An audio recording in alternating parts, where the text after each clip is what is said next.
Nous sommes au mois d'amour, j'ai 17 ans, l'âge des espérances et des chimères.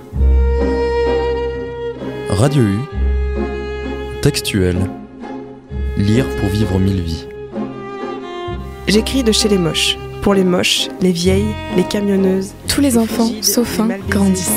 Ils savent très tôt qu'ils grandiront. Les tarés, toutes les exclus du grand marché à la J'avais bonne fait mère. remplir un flacon d'acide chlorhydrique et je le gardais sur moi en permanence avec l'idée de le jeter un jour à la gueule de La quelqu'un. petite, au chapeau de feutre. Tu aimes les hommes d'amour, d'enthousiasme, et tu es féministe depuis l'adolescence. Accoudée au bastingage. La petite ville de Verrières peut passer pour l'une des plus jolies de la Franche-Comté.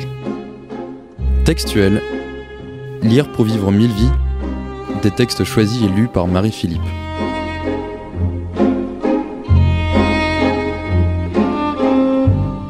Bonjour à toutes, bonjour à tous. Je ne sais pas pour vous, mais moi j'aime beaucoup les musées. Ce sont des lieux paisibles, des sanctuaires où nous attendent des objets de toutes sortes, témoins de vies passées, que nos regards font vivre. Il en est un particulièrement que je rêve de visiter, c'est le musée de l'Innocence. C'est Orhan Pamuk, un écrivain turc qui l'a créé à Istanbul. Il y a là toutes sortes d'objets de la vie quotidienne des Stambouliotes des années 70 à 2000. Il y a une tasse de thé, une robe printanière de femme, une enseigne de la boutique Champs-Élysées, une boucle d'oreille, une seule, celle que Füsun a égarée, des chiens en porcelaine, des photographies d'inconnus, un flacon de parfum de Füsun, des mégots de cigarettes, des stylos billes et plein d'autres choses. Ce sont des objets que Pamuk a collectés en écrivant son roman intitulé Le musée de l'innocence, où son personnage Kemal collectionne tous les objets qui lui rappellent son grand amour perdu, Füsun. Je voulais exposer les vrais objets d'une histoire fictive et écrire un roman basé sur ces objets, nous dit Pamuk. C'est un musée qui mêle réalité et fiction, un lieu qui célèbre l'humanité et la nostalgie. Mais comme je ne suis pas à Istanbul ce soir, je lis les premiers chapitres du musée de l'innocence, le roman d'Orhan Pamuk.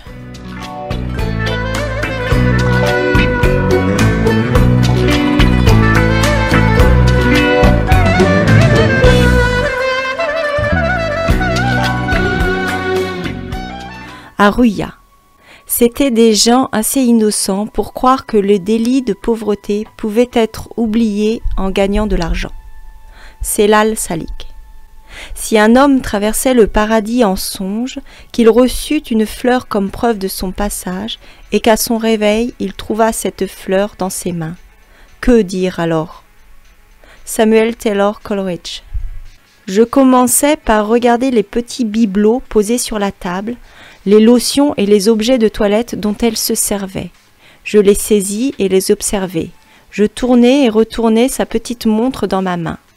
Je regardai ensuite sa garde-robe, où s'amoncelait tant d'atours et de vêtements. Ces choses parachevant toute femme me procurèrent un sentiment d'effroyable solitude, de compassion, l'impression et le désir d'être à elle.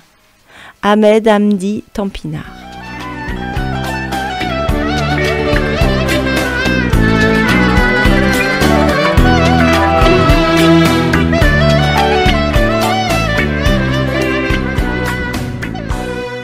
Chapitre 1. Le moment le plus heureux de ma vie.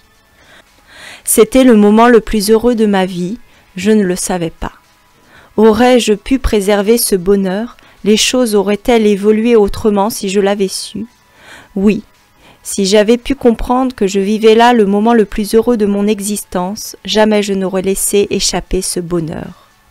Ce merveilleux moment en or qui me comblait d'une profonde félicité n'avait peut-être duré que quelques secondes, mais ce bonheur m'avait paru durer des heures, des années.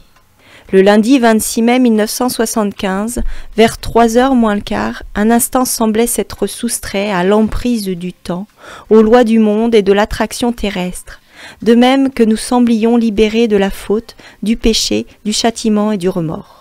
J'avais embrassé l'épaule de Füsun, en sueur à cause de la chaleur et de nos ébats. Je l'avais doucement enlacé par derrière, pénétré, et tandis que je lui mordillais légèrement l'oreille gauche, la boucle passé à son lobe, s'en échappa. Elle resta longtemps comme suspendue dans les airs, puis finit par tomber.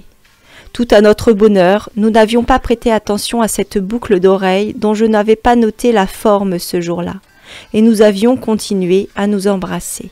Dehors, le ciel était limpide comme il sait l'être les jours de printemps à Istanbul. Dans les rues, la chaleur faisait transpirer les Stambouliotes qui ne s'étaient toujours pas départis de leurs habitudes hivernales. Mais la fraîcheur restait encore tapie à l'intérieur des bâtiments, des magasins, sur les frondaisons des tilleuls et des marronniers. Une fraîcheur semblable s'exhalait du matelas à l'odeur de moisissure sur lequel nous nous aimions, heureux comme des enfants oublieux de tout. Chargée d'effluves marins et embaumant le tilleul, une brise printanière s'engouffra par l'entrebâillement de la porte-fenêtre du balcon, souleva les voilages et les laissa doucement retomber sur notre dos, faisant frissonner nos deux corps nus. Du lit où nous étions couchés, dans la chambre du fond de cet appartement situé au 2e étage, nous apercevions le jardin à l'arrière de l'immeuble et les enfants qui jouaient au football sous la chaleur de mai en s'invectivant copieusement. Remarquant que les grossièretés dont ils se bombardaient reproduisaient mot pour mot ce que nous étions en train de faire, nous interrompîmes un instant nos ébats amoureux, nous regardâmes dans les yeux et échangeâmes un sourire. Mais notre bonheur était si grand et si profond que, de même que nous avions oublié cette boucle d'oreille, nous oubliâmes aussitôt le clin d'œil facétieux que la vie nous adressait depuis le jardin. Lorsque nous nous trouvâmes le lendemain, Fusun me dit qu'elle avait perdu une de ses boucles.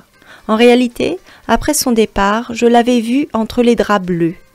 Elle avait à son extrémité un pendentif portant son initiale, et au lieu de la mettre de côté, un étrange instinct m'avait poussé à la glisser dans la poche de ma veste pour éviter de l'égarer. « Elle est là, ma chérie !» lançai-je en fouillant dans la poche droite de ma veste suspendue au dossier de la chaise. Non, elle n'y était pas. Pendant un instant, j'eus comme un mauvais pressentiment, l'impression de voir se profiler une catastrophe. Mais je me rappelai aussitôt que le matin, au vu de la chaleur, j'avais changé de veste.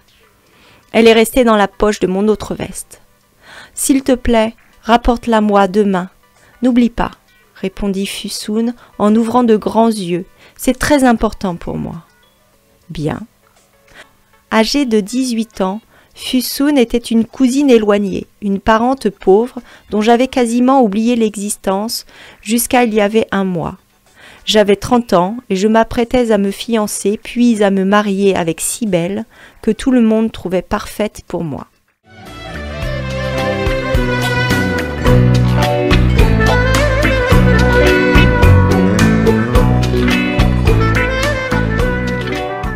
Chapitre 2. La boutique Champs-Élysées. Le concours de circonstances qui changerait le cours de ma vie avait commencé un mois plus tôt, le 27 avril 1975, à la vue d'un sac de la célèbre marque Jenny Colon dans une vitrine. Légèrement ivre et très heureux, ma future fiancée et moi marchions dans l'avenue Valikonagi en savourant la fraîcheur d'un soir de printemps. Nous avions dîné au Fouaille, un restaurant chic qui venait d'ouvrir à Nisantasi, et tout au long du repas, nous avions parlé à mes parents de la préparation de nos fiançailles. On les célébrerait à la mi-juin pour que Nursiane, l'amie avec qui Cybèle avait fait ses études au lycée Notre-Dame de Sion et à Paris, puisse venir de la capitale française. Cybèle avait depuis longtemps commandé sa robe chez İpek İsmet, le couturier le plus couru et le plus cher d'Istanbul à cette époque. Ce soir-là, la question de savoir comment seraient façonnées les perles que donnerait ma mère pour la robe donna lieu au premier débat entre elles. Mon futur beau-père voulait que les fiançailles de sa fille unique soient aussi fastueuses que le mariage, une idée que partageait entièrement ma mère. De son côté, mon père était très heureux d'avoir pour belle-fille quelqu'un qui avait fait la Sorbonne. À cette époque, les bourgeois stambouliotes disaient de toutes les filles qui faisaient des études à Paris qu'elles sortaient de la Sorbonne.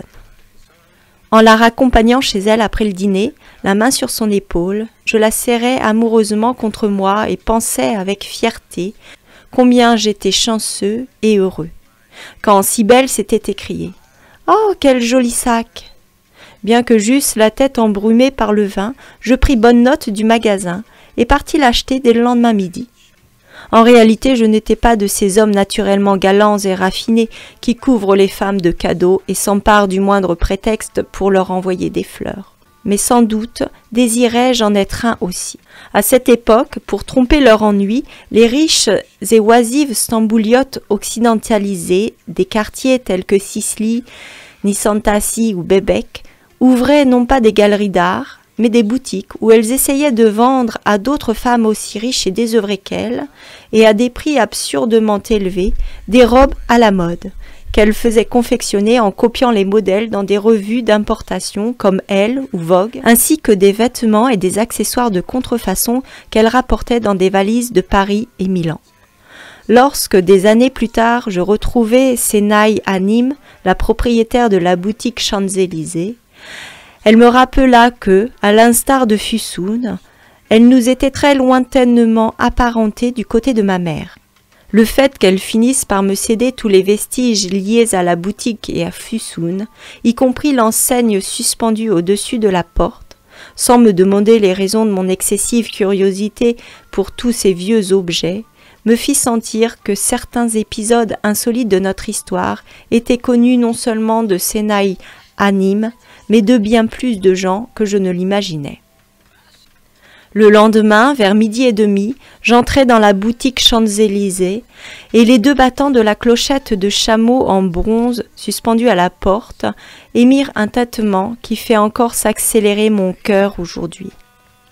En cette période printanière, dans la chaleur de midi, l'intérieur du magasin était plongé dans une fraîche pénombre. Tout d'abord, je crus qu'il n'y avait personne. Ce n'est qu'ensuite que j'aperçus Fussoun. Encore ébloui par le soleil, j'essayais de m'accoutumer à l'obscurité régnante.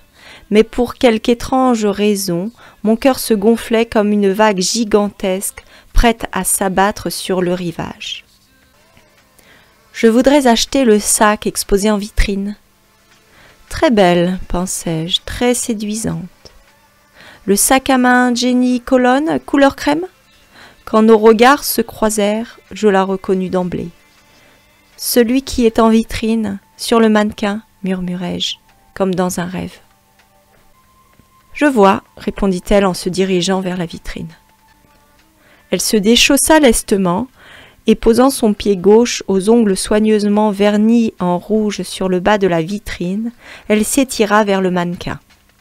Je contemplai d'abord sa chaussure jaune à talons restée au sol et m'attardai longuement sur ses très belles jambes, déjà bronzées alors que nous n'étions même pas au mois de mai. La longueur de ses jambes faisait paraître plus courte sa jupe jaune à fleurs et en dentelle.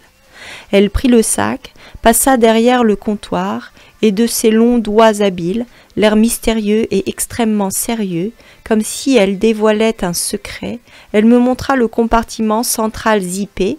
Il s'en échappa des amas de papier de rembourrage couleur crème, les 2 petites poches, elles étaient vides, et un recoin caché d'où sortir une carte Jenny Colonne et des instructions d'entretien.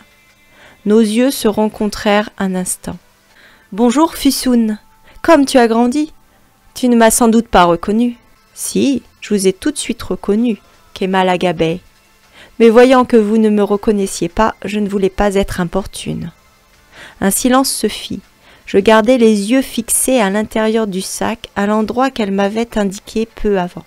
Sa beauté, sa robe trop courte pour l'époque ou autre chose encore, me dérangeait, et je n'étais pas naturelle. « Alors, qu'est-ce que tu fais de beau ? » « Je prépare les examens d'entrée à l'université, et je viens chaque jour au magasin. Ça me permet de rencontrer du monde. »« Très bien. Bon, combien vaut ce sac ?» Fronçant les sourcils, elle déchiffra le prix inscrit à la main sur la petite étiquette collée ci-dessous. 1500 lire. Cette somme équivalait à l'époque à 6 mois de salaire d'un jeune fonctionnaire. Mais je suis sûre que Senaï à Nîmes vous fera un prix. Elle est rentrée chez elle pour le déjeuner. Elle fait la sieste, je ne peux pas téléphoner pour le lui demander.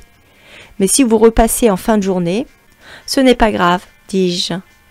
Et avec un geste que par la suite, dans notre lieu de rendez-vous secret, Fussoun imiterait bien des fois en forçant le trait, je sortis mon portefeuille de la poche arrière de mon pantalon et comptai les billets humides. Avec autant d'application que de maladresse, Fusoun enveloppa le sac dans une feuille de papier et le mit dans une pochette plastique. Durant tout ce temps, elle savait que j'observais ses longs bras couleur de miel, ses gestes rapides et gracieux. Elle me tendit poliment le sac et me remercia. « Mes respects à tante Nessie Bey et à ton père. » Sur le moment, le nom de Tariq Bey m'échappait. Je m'interrompis un instant. Mon fantôme était sorti de moi-même et embrassait Fusoun dans un coin de paradis. Je marchai rapidement vers la porte. Cette vision était absurde, et Fusoun n'était d'ailleurs pas si belle que cela. La clochette de la porte tinta, j'entendis un canari chanter. Je sortis dans la rue, la chaleur m'était agréable. J'étais content de mon cadeau, j'aimais si belle. Je décidai d'oublier la boutique et Fusoun.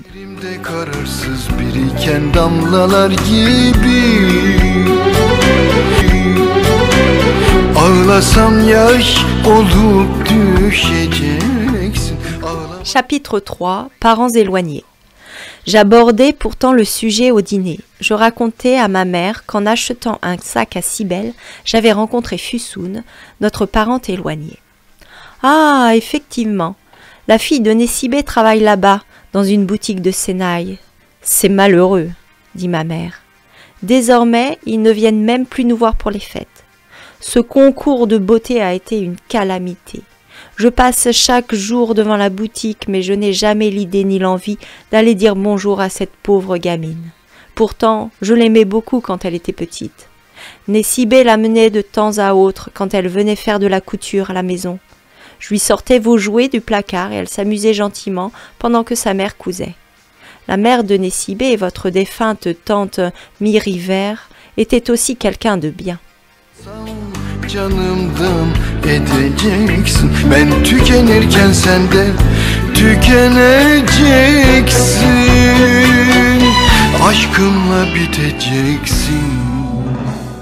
Or, tante Nessie Bey aimait et estimait énormément ma mère, son aimée de 20 ans, qui l'avait soutenue dans sa jeunesse, quand tante Nessie Bey passait de maison en maison pour offrir ses services de couturière dans les quartiers chics.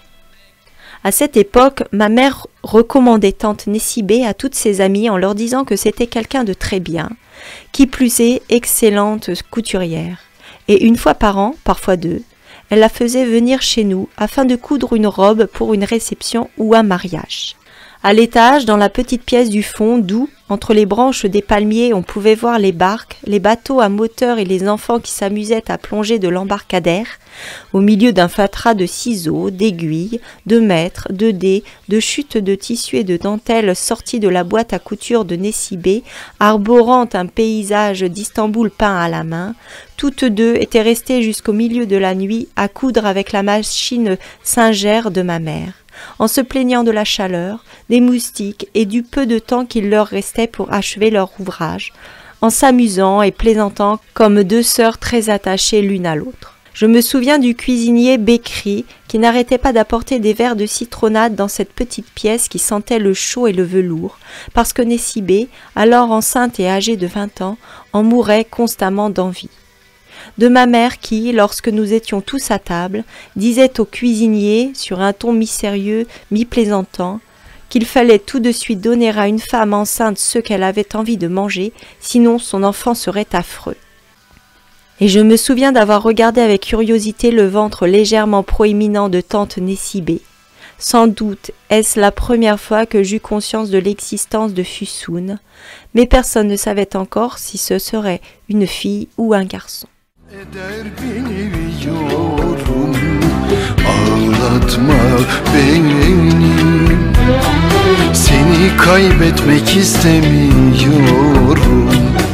Je vous ai lu les premiers chapitres du roman d'Orhan Pamuk, Le musée de l'innocence, publié chez Gallimard en 2011.